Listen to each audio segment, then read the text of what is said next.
Rites of Ascension. By C.V. Brawny. Chapter 80. Mind Matters. Twilight, what should we do? A small voice in Twilight's mind shouted about the question, but the rest of her yelled back about 17 other things going on. Sweat was beading on her head, and her knee was shaking like she was on a live wire. Tactical option: destroy the circle. Probability of significant structural damage to hotel: 78%. Breaking circle first may spare the hotel damage, but may detonate the circle. Power storage unknown. Power emanations are not strongly detected, but blood is very magic dense. Symbol 3 looks like a trilemma, but could be something else entirely.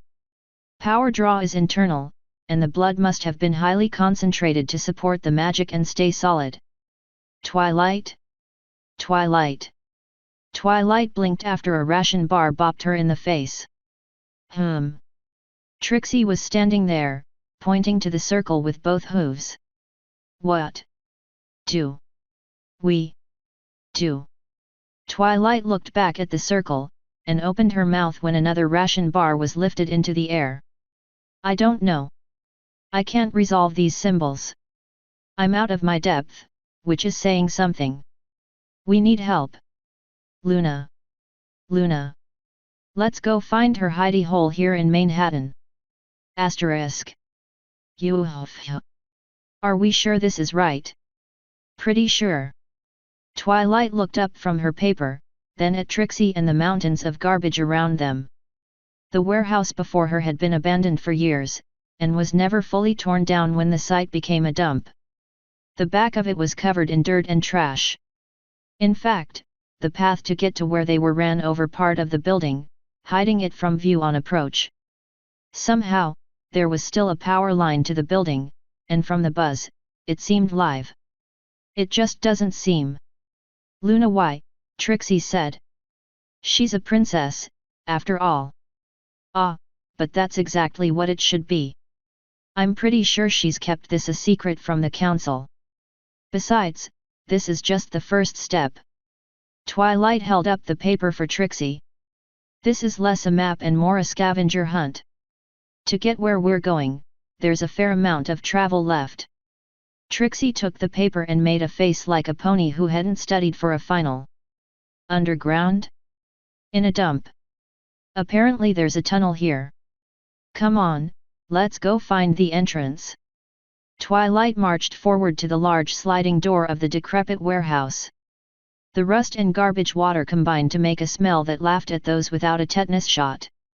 The door resisted her magic grip through the sheer amount of thermic waste in the dirt, to say nothing of the sorry state of its mechanism. Twilight managed to get her armored head and neck inside, and pushed with her shoulders. The door budged a little, but not enough to get all the way through with her armor deployed. What's it look like in there? Twilight turned up her nose as it itched. It looks like, she held back her breath as much as she could, but to no avail. Achoo. She sniffled. Don't you have a filter in your armor now? Twilight swallowed something unpleasant. I do, but psychosomatic effects are a big part of sneezing. There's about 2 inches of dust on the floor. Hang on. She grabbed hold of the sliding mechanism and forced it directly, opening the door another few centimeters and stumbling in, Trixie close behind. Trixie waved her hoof to clear the dust, but just stirred up more. Ugh! This is disgusting. And we just came from a literal dump. Twilight eyed the piles of stinking goo scattered about, each of which looked like a mixture of random biological matter well into biodegradation and thick dust. The floor was otherwise clear, and made of concrete that was chipped and cracked everywhere. To their left was an elevated area, with a large ramp in the middle granting access to it. It was railed off with steel, as if safety was a thing that could be had in a place like this. The windows above the door let in just enough light that they could see, while those on the opposite side revealed only the dirt and trash that was slowly consuming the building. Twilight thanked her lucky stars Aurora could filter out most of the stench as Trixie rooted around in her bag and pulled out her own gas mask. Good thing I picked this thing up when I found out I was heading to San Palomino. Trixie said, her voice muffled. What's next? Next is solving the riddle she left me. See the border in between the steps. Twilight held up the paper.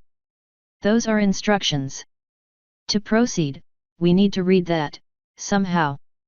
Trixie blinked so hard Twilight could hear it. I thought that was just a fancy page break or something. How does a pony read that? I'm not sure, but I have a few ideas. Twilight lit her horn, conjuring a little spell to create an orb of light. Leaving the paper on a relatively clear spot on the ground, she poked the orb and let it do its thing.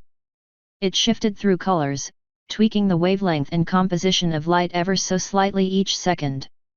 After the spell poofed away from being complete, Twilight at first decided to mentally swear at it, but the motion was held up by the decency committee in her brain.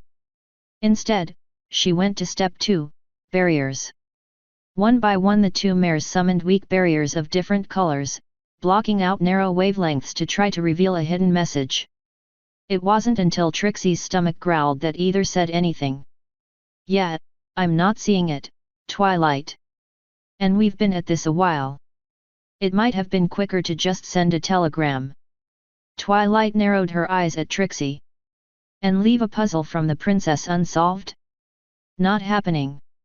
I like puzzles, and I'm not about to let Luna beat me. And angels started singing in her head, followed by glorious trumpets and a release of doves. That's it. What's it? It's a puzzle. There was a beat. Twilight, we know that. Trixie said, scratching her head through the mask. No, don't you see? Twilight pulled out her telekinetic blade, then forced it down in size to the thickness of a needle. The puzzle is to cut out the pieces along these lines and rearrange them to form the message. But if you're wrong, you'll be destroying our clue. I am not wrong, and I'll prove it.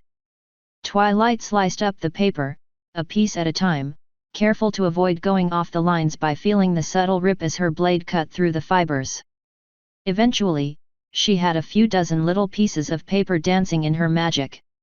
One by one, she found matches, forming letters out of the lines she didn't cut. Spin yellow. Trixie nudged the last little piece in place. Well, that's delightfully cryptic. Amazed that it was a puzzle, though. Told you so. And, Twilight scanned the warehouse for anything yellow, settling on a splash of paint on a railing. Looks like we found the yellow. But how to spin it? The two trotted to the rail, and the colored piece was attached to one of the vertical poles holding up the railing.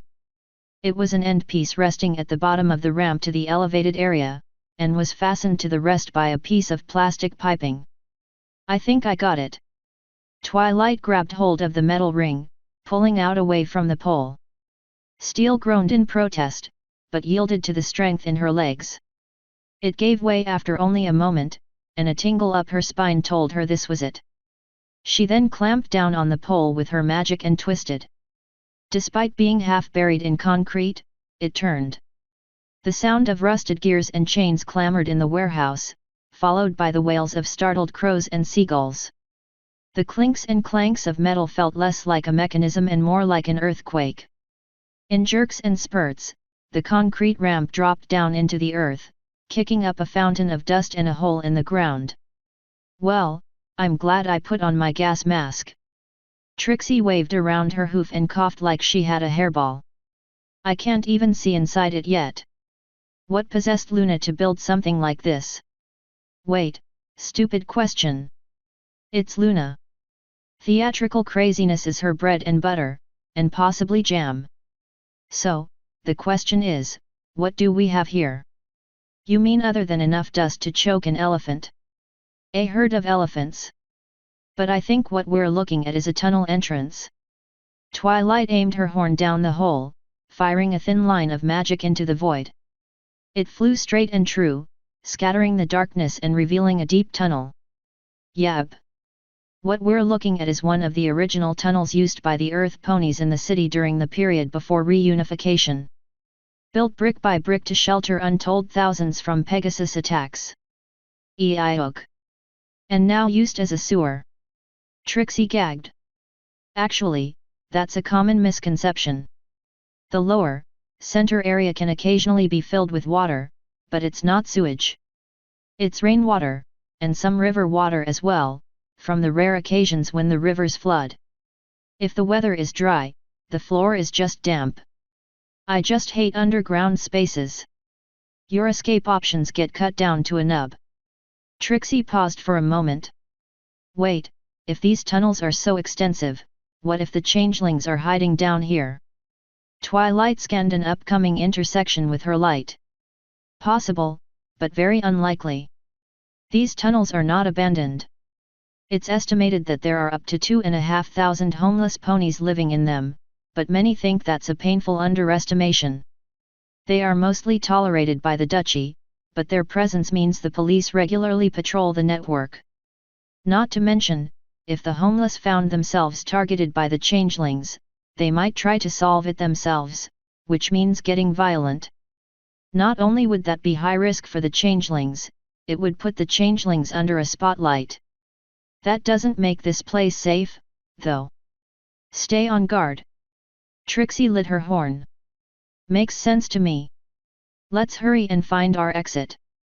Thankfully our map is simpler now, but we still have a long way to go. Asterisk. Cloudburner stretched and yawned as he landed in front of the restaurant, folding his wings after giving them a good shake. And that's that. Shift over. Smooth sailing, your turn. He hopped out of the chariot, and the young lad scrambled over to him. Yes sir. He beamed. Thanks again for this chance. Gotta stick together if we're going to rebuild. Just stick to the script, and be your usual nice self, and you'll rake in the tips. Cloud refilled the takeout menu pouch on the side of the chariot, then waved the kid off into the sky. With another yawn, he wiped some sweat off his brow. Cloudsdale was still a huge city, but his family restaurant now had a new feature: direct sunlight.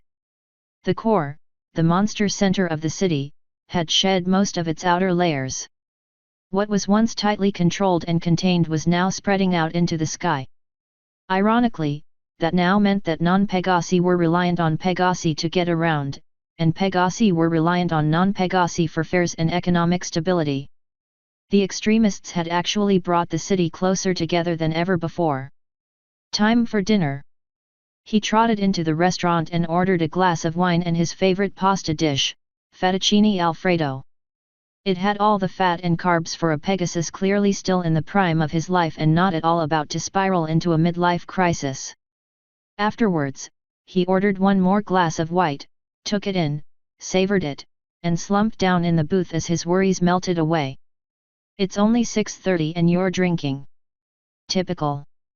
The worries staged a counterattack and took all new territory. He looked up at his ex-wife and that sexy little red dress she wore to torment him. Jazzy, you're full of it. For my entire adult life, until recently, I was in the military. To become Celestia's guard, I had to be an outstanding soldier, which included never getting drunk, always being ready for battle. Quite frankly, I've had more wine in the past few months than I've had all my life. He put on a grin and aimed it right in her green eyes. Though I suppose I should credit you for that. Jazzy flicked a hoof through her golden mane. Don't lump me in with you. While you play chauffeur, I still serve the crown as countess. Dad gave you a piece of the restaurant and a seat on the city council which you didn't use until half the city was destroyed. Some countess. When that happened, I stepped up. But you're just checking out. Jazzy put a plate of cheesecake down in front of him. Enjoy your dessert. Cloud twisted his lips as Jazzy walked away. My dessert. She ruined my favorite dessert. She didn't even touch it. Witchcraft. He pulled out his napkin, wiped his mouth, and placed it over the dead cheesecake. By the time his mind caught up to his body, he was already doing push-ups in his upstairs apartment. After the 200th, he lost count and started over. A million different responses to Jazzy ran through his mind, and they all sucked. Even after he finished a storm shower, he didn't feel clean. He just flopped into bed and wallowed. The orange sunset filtered into his bedroom, illuminating little dust motes in its beams. His alarm clock ticked away the time, and the sun settled down on his dresser and mirror, and the award display on top of it. Yeah, that's about right. He dove into his closet, grabbed his largest saddlebags, and started stuffing them with the gear he'd need. What are you doing making all this noise? Cloud turned to Jazzy, shirt still in mouth. After he stuffed it into his bag, he said, "You were right. The title of Countess does suit you. Certainly more than Count ever could me. There's only one title that ever fit me, guard." Jazzy raised an eyebrow. "Surely you're not thinking of going back.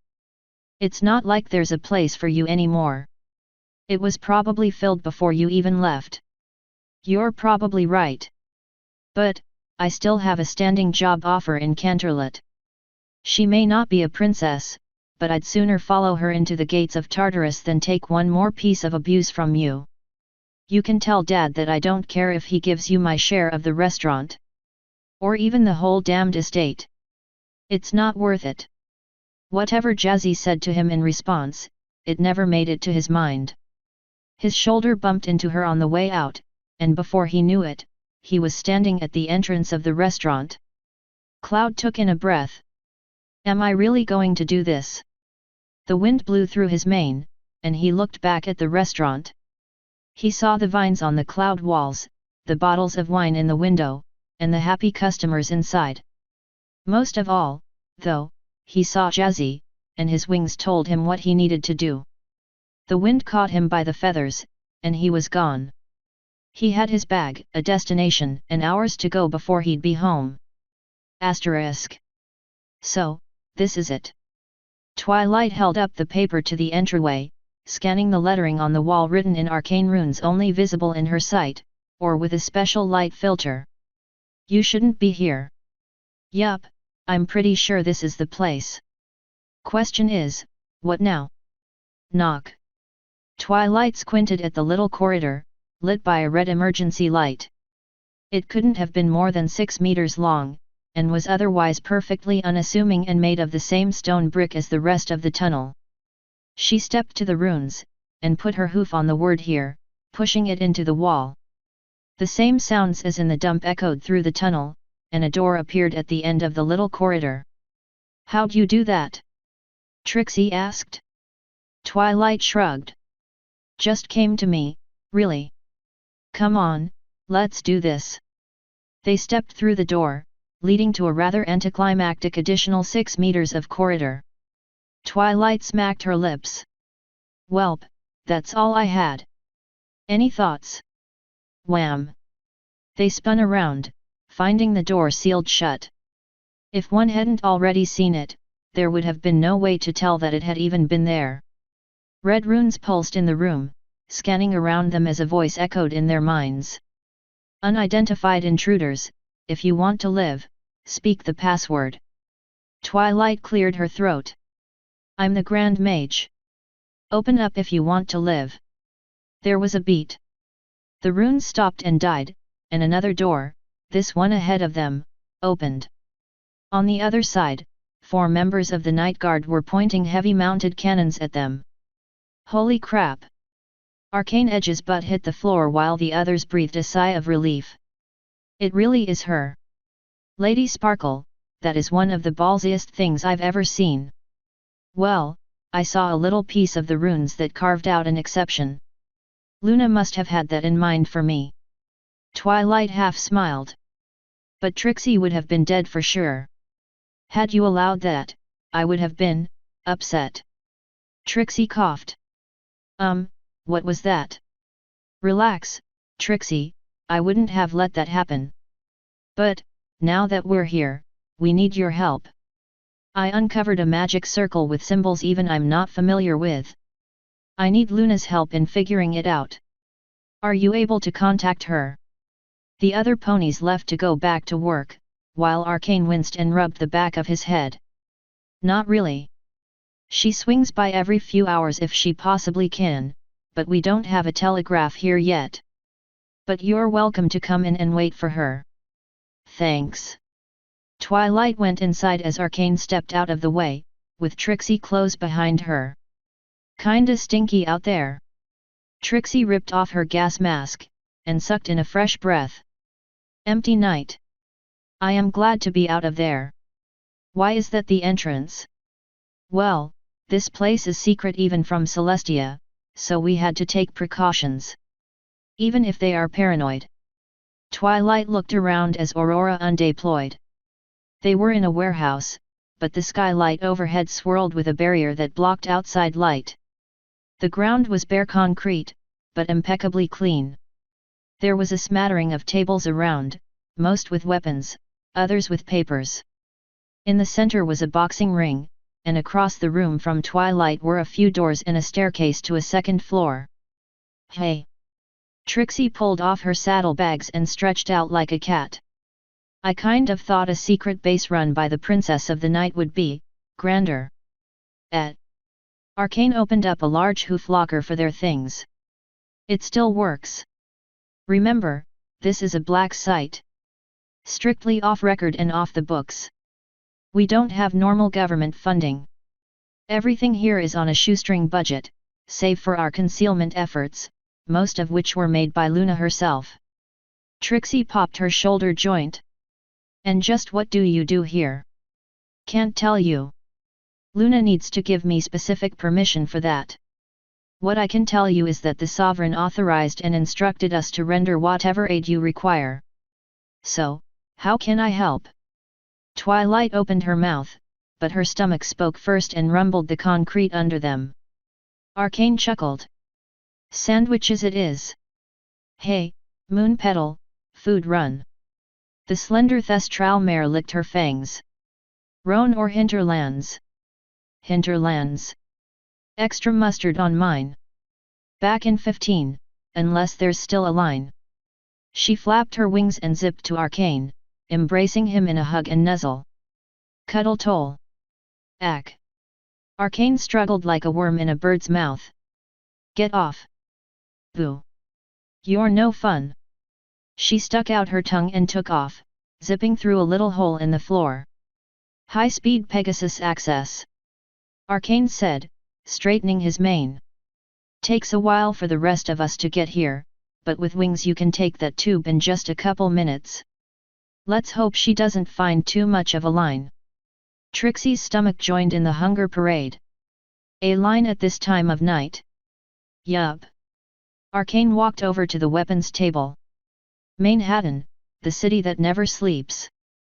Best food in the world, from all over the world, and half of it is available 24/7. Being the holiday, even more should be open. But I know you're not just here for a meal. So other than sandwiches, how can I help? Twilight pulled out her notebook and showed him a transcription of the magic circle that she found on the hotel roof. Do you recognize these symbols? Arcane took it in his magic, his stare hardening as he continued looking at the paper. Eventually his right eye bulged in surprise. Wow! No, I don't. That hasn't happened to me in years. Where did you see this? On the roof of the Beeswick Hotel. I'm worried about what it does, and if there's more of them. This one was hidden beneath the roof tile in a layer of mercur. Arcane whistled. Some pony didn't want you, or any pony, to find this. Some pony, or some organization. Twilight folded her forelegs. What's worse, it was inscribed in changeling blood. A hush draped over the warehouse as all half-dozen or so night guard froze in place. Arcane Edge broke into a sweat, and the air gained the pressure of the sea. Empty night, Arcane cursed under his breath.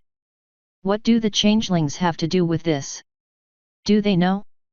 Did they do it, or do they want to stage a counterattack on the city, or whoever did this? All questions I want to answer. Twilight took her notebook back. But the best way to do that is to figure out what this circle does without calling undue attention by destroying it. Understood. Arcane dropped into a bow. Best to wait for Moon Petal to return. She's our expert on changelings. There is a rest area in the back. I'd imagine it would be a more comfortable place to wait for the sovereign. Feel free to help yourself to the snacks there. Much appreciated, Acolyte. Twilight bowed back. Come on, Trixie. My hooves could use a rest. Asterisk. The back room was dingy with a pair of couches that were probably salvaged from the trash and cleaned, and the table was a literal bunch of 2x4s glued together. The flickering fluorescent light was threatening to give Twilight a headache, and the available coffee was terrible. The sandwiches were heaven on Equestria. Twilight's mouth was still watering 15 minutes after finishing it, and she was sure Trixie felt the same. Food having been eaten, they both called for Moon Petal to ask her some questions. Moon Petal was a playful-looking thestral, slender and medium height. Her short red mane was reminiscent of Blood Moon's, but in a shaggy pixie cut. What's up? Twilight pulled out her notes. Arcane Edge said you were the Night Guard's expert on changelings. I was wondering if we could pick your brain on the hive mind. Moon Petal blushed a deep violet. Sensitive topic, but yet. They didn't tell you. Twilight's eyes lit up. Oh, were you taken by them at some point?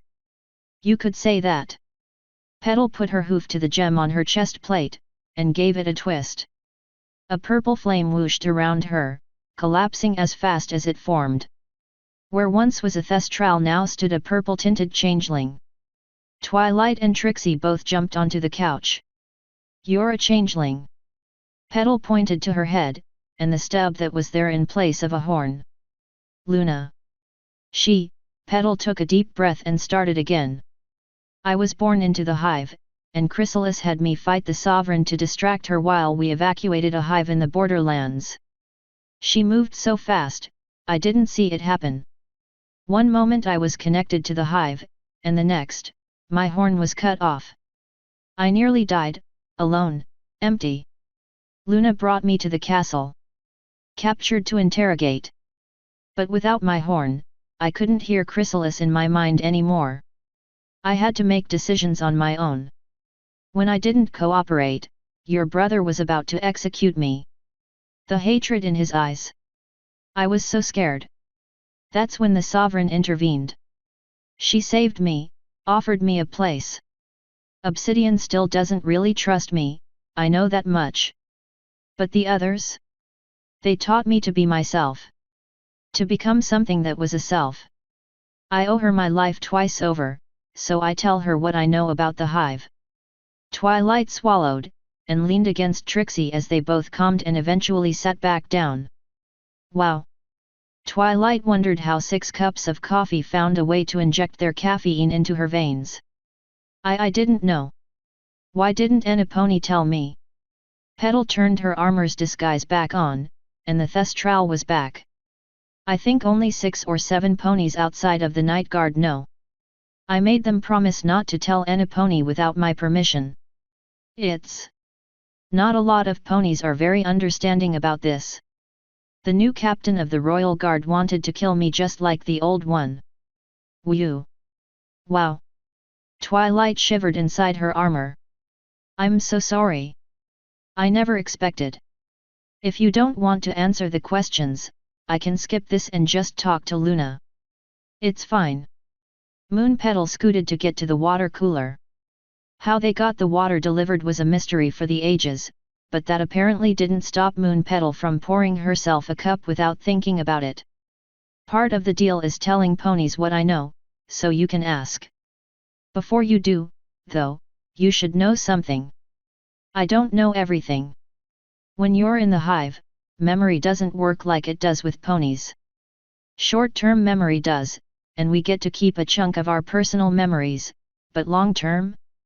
It's like they're all part of an ocean sloshing and swirling around the different minds in the hive, and bits of them are filtered out until only the necessary parts remain and are accessible to the whole hive, and even then, not all memories are in the minds of all the changelings all the time. Basically, I'll do my best, but there are gaps. Understood. Twilight boggled her mind for a moment, then showed Moonpetal the page. Do you recognize these symbols? Moonpetal tilted her head. Nope. What are they? I was hoping you could tell me. I found it on the roof of a building, made out of dried changeling blood. Moon froze and dropped her jaw, then looked like she was trying to hold down a lunch. Can changelings even eat? Twilight put down her ears. Sorry, I know this must be disturbing. Understatement of the year. Who would do that? I've never heard of changelings doing that. Twilight put the page away. Knowing that actually does help, as it narrows the possibilities a lot. No more questions for now, you can go for a fly to clear your mind. I know this was unsettling, but thank you for answering me. Yeah, sure, don't mention it. Moonpetal stumbled to her legs. I'm going to go and try to get my head back on straight. Twilight waited for her to leave, then gave Trixie a copy of the circle to try and puzzle out with her, though they both sat in unproductive silence. With a sigh, Twilight closed her eyes and laid out the information in her mind, possibility after possibility jockeying and fighting for prevalence in answering what the circle was and what they should do about it. Her thoughts drifted from point to point, each little mental tussle somehow relaxing her more than riling her up. Twilight. At least, that was true until she felt a poke on her shoulder. Light poured over her poor, aching retina as her eyelids cracked open to find Luna staring at her. Princess. You said you needed to see me. Oh, right. That. A yawn took over control of her mouth, forcing it open by a crowbar. I must have drifted off. I need to ask you about what's in my notes. She grabbed her notebook, found the page, and showed Luna while Trixie snored away. It was inscribed in changeling blood, of all things. Luna turned it sideways and squinted. She opened her mouth as if to speak, then glared at it while turning it different orientations. Incredible. Twilight, I have no idea what to tell you. 'Tis as foreign to me as anything I've ever seen in magic. Where did you say you found it? A few of Twilight's neuroses ran around screaming from not even Luna recognizing her problem, but the others all tackled them and held them down, for now. On the roof of the Beeswick Hotel, under roof tile and a thin layer of mercury. Can you help? Certainly. Come, let us investigate together. This is serious enough to warrant my direct attention. Luna lifted her horn, and a couple flashes later, they were in the air over Manhattan, on a small cloud. So many buildings in this city. Where is what we are looking for? Twilight peeked out from the cloud and fought back against the buildings trying to be all wobbly to make her dizzy. Over there, near that park. I see it. Hold on. One more flash, and they were back on the roof, next to the magic circle. Stars, you were serious about the blood. What would be the purpose of that? I haven't the faintest idea. Twilight poked it with a hoof. A gentle thrum went through her, but did nothing else. It's active, that's for sure, but whatever it's doing has to be subtle to not set off my other senses. But if I break it, it might explode, and that's not something I want to see happen in the middle of Manhattan. Understandable, Luna scratched her chin, peering into the depths of the circle and her thoughts. My question is, if they went to such trouble to hide this little bauble, do we want it to keep doing what it's doing? A shiver played Twilight's spine like a xylophone. Probably not, but the crystallized blood is likely delicate. I don't know how to remove it without causing damage. We cannot. But we can minimize the damage. We shall pull it up all at once by cutting into the roof with a barrier, and lifting the cut segment up. Then we will put it behind an extra thick shield and allow it to explode. In the best case scenario, we'll just be looking at a bit of roof damage. Twilight put her ears back. The best case scenario doesn't usually pan out in my adventures. The princess stood up straight and tall, towering like the alicorn she was. If my plan fails, I shall accept full responsibility. But I cannot allow this unknown magic to keep functioning in my city. Stand back. I shall lift it up, and we shall both apply the shield. Twilight bowed, then scampered backwards while her heart started thumping in her sternum about how bad an idea this was. Understood. I'll deploy Aurora, just in case. A sensible precaution. Hold fast to your senses, I don't know what will happen, exactly. Luna's horn burst into a small star, bathing the roof in light and turning night into day. Aurora grabbed tight to Twilight, deploying over every inch of her partner. A hard light barrier formed over the top of the circle, followed by another magic circle much larger than the one formed in blood. Light cut through the roof tiles, slicing through the grout and ceramic as if it was a graham cracker. Inch by inch, Luna lifted the piece of roof and the circle up off the structure. Shields, Luna said. The two put layer after layer around the circle, eventually adding enough of a barrier to withstand a medium-sized military warhead. The spheres shimmered, and began to shrink. What was the size of a beach ball was soon the size of a watermelon, then a cantaloupe. A pop hit Twilight's ears, and the light overtook the rooftop. In her mind, it was as if a bell the size of a skyscraper descended over them and rang. Her ears were boxed by minotaurs, and her whole body vibrated with the bell. When the light faded, her head was ready to split open. Luna's wobbly legs said that the princess was affected the same way as she. What was that? Twilight whispered. Quit yelling, Luna must have screamed back. Either we just got hit with a psychic shockwave, or I have a hangover to shame all previous hangovers. Did anybody else get hit? Twilight stumbled over to the edge of the tower, and flopped on her belly to look over. Ponies were stumbling around on the ground, which could only mean one thing. Luna? Luna, we need to get out of here. I know, put away the megaphone. Here, let me just. Luna hobbled her way over, then lit her horn with a shower of sparks. 4 or 5 teleports later, and the concrete floor of Luna's warehouse punched Twilight square on the top of her head. Ow! Twilight went to rub the bump on her noggin, and realized she was upside down. Rolling over, she grumbled and wished she had a painkiller pill the size of a chariot. There are so many words I could use to describe that. I'm going to stick with ow. Moon petal. Luna cried out. Did you feel that, too? The Pegasus landed next to them. I got some bad tinnitus a moment ago. What happened?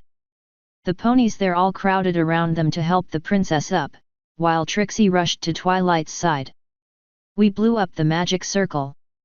Twilight coughed out. Got hit with a psychic shockwave. Wow, that hurt. Trixie put a hoof to Twilight's chin and turned her head to examine it. You already look like hell. What happened? Didn't you put a shield on it? Luna leaned on arcane edge.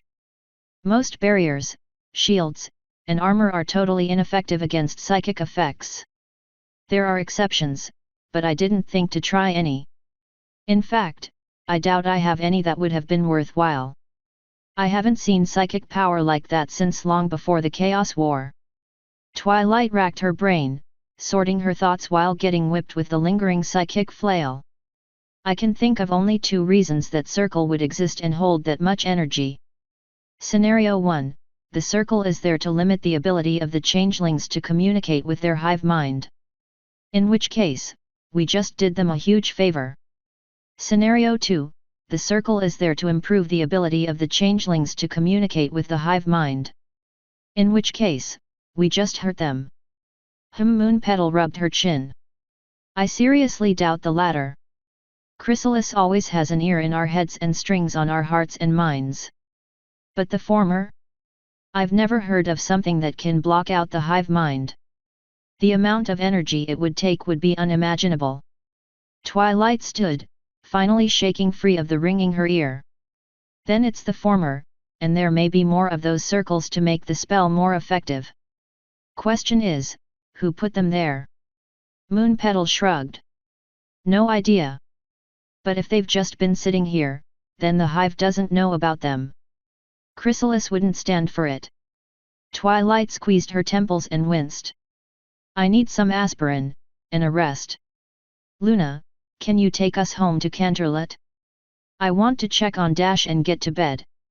Yes, but, Luna shook her wings. Give us a moment. Our head is still spinning. Asterisk. Twilight had to stop herself from raiding the pharmaceutical cabinet to find something for her headache. She technically could get away with it, but she could just see the look Celestia would give her. Instead, she found her way back to Rainbow's room. She lifted up a hoof to knock, and "Come in." Twilight blinked at Rainbow's voice. It was bright and alert, but there was still something off. "Ah heck, I did it again, didn't I?" Twilight pushed open the door and poked her head in the room. "Hey, Rainbow. Are you okay?" Rainbow's coat was poofed out in frustration, and her feathers were a mess. The bandage on her head was fresh, and glowing with restorative magic. Her face, though, was deflated from frustration.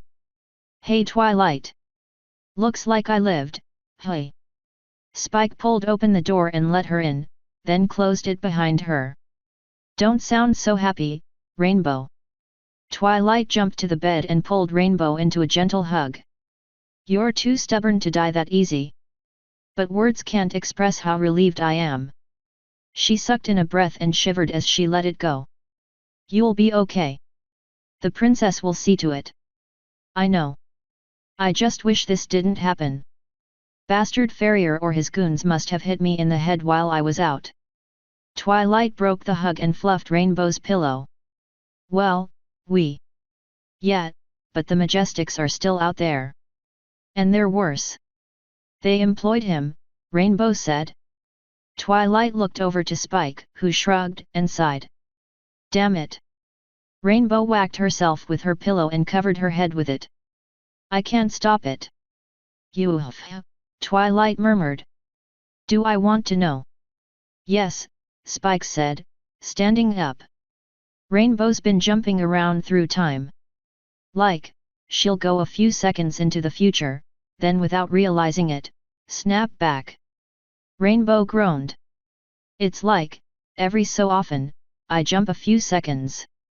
And if I don't see a big change around me, I don't know I've done it." Twilight bit her hoof. "Celestia did say there would be side effects, but I never expected this. We could use this to our advantage, though." "I know, right?" Rainbow flopped on her back. "But so far all I've done is make conversations awkward.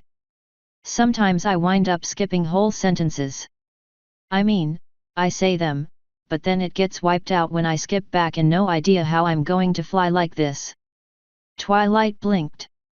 "Well, have you asked Celestia about it?" Spike yawned.